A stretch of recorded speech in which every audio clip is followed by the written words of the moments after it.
দেখতে দেখতে রং খেলাও শেষ হয়ে গেল, আবার 1 বছরের অপেক্ষা। 3-4 দিন হয়ে গেল আমার শরীরটা একটু খারাপ, প্রচণ্ড দাঁত ব্যথা, যে কারণে রং খেলার দিন রান্নাবান্না করতে আমার একটু দেরিই হয়ে যায়। রং খেলবো আর গান বাজবে না সেটা তো হতেই পারে না, তাই দেখো আমাদের বক্সও চলে এসেছে। আমার যতই শরীর খারাপ থাকুক আনন্দের দিনগুলোকে মিস করতে চাই না।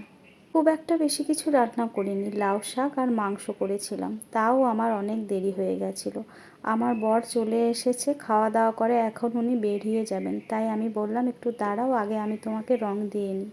তারপর ওকে একটু রং দিলাম আর ওকে বলছিলাম আমার কিন্তু রান্না হয়নি, আমাকে শুধু একটা টিপ দিবে। তারপর দেখলাম আমার স্টুডেন্ট আর ওর মা চলে এসেছে রং দিতে, তো ওকেও একটু দিয়ে দিলাম। আর পাশেই কিন্তু গান বাজছিল, তো সেটা দেখে আমি আবার একটু নাচানাচি করছিলাম। সবাই রং খেলতে চলে এসেছে, কিন্তু আমার তখনও কাজ হয়নি। ওরা বসে বসে ঠান্ডাই বানাবে তার জন্য সব রেডি করছিল, কিন্তু এখানে সব ভিডিওগুলো আমি করলাম, কোথায় যে কি ডিলিট হয়ে গেল কিছুই বুঝতে পারলাম না। তোমাদের হোলি এবার কেমন কাটলো সেটা কিন্তু অবশ্যই আমাকে কমেন্ট করে জানাবে। আমাদের ঠান্ডাই রেডি হয়নি আর সবাই চলে এসেছে রং দিতে, তখন কি আর বানানো যায় বলো তো? রং টং মেখে কোনো খাওয়ার জিনিস তৈরি করতে খুব অসুবিধে হয়।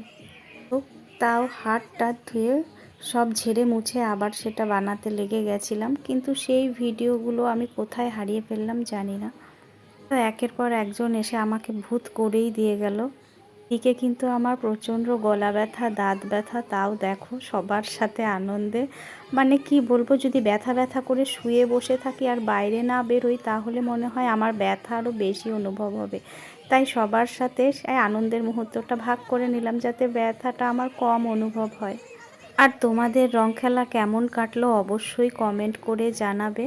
বাড়িতে রং টং খেলে আমি আমার বাবার বাড়িতেও গেছিলাম, কিন্তু সেখানে গিয়ে আর কোনো ভিডিও ক্লিপ তুলিনি বা ফটোও করিনি। দাদা বৌদিরা অবশ্য আমার বাড়িতে এসেছিল রং দিতে। আর দেখবে সবসময় অত ভিডিও ভিডিও ফটো ফটো তুললে না, দেখবে যে আনন্দটা মিস হয়ে যায়। তাই সব ভিডিও ক্লিপ নেওয়া আমি প্রয়োজন মনে করি না, যেটুকু তুলেছি সেইটুকুই তোমাদের সাথে শেয়ার করলাম।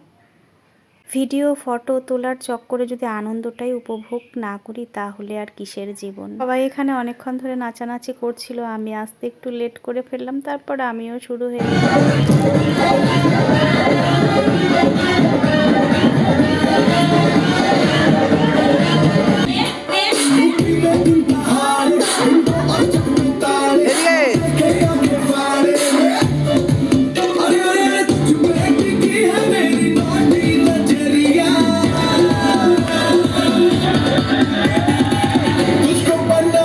দেখো রং খেলার পর আমার উঠোনের অবস্থা। আগের দিন কিন্তু গোবর মাটি দিয়ে আমি লিপেছি, যাই হোক তারপর মোটর দিয়ে পুরো উঠোন ওর বাবা ধুইয়ে দিয়েছিল।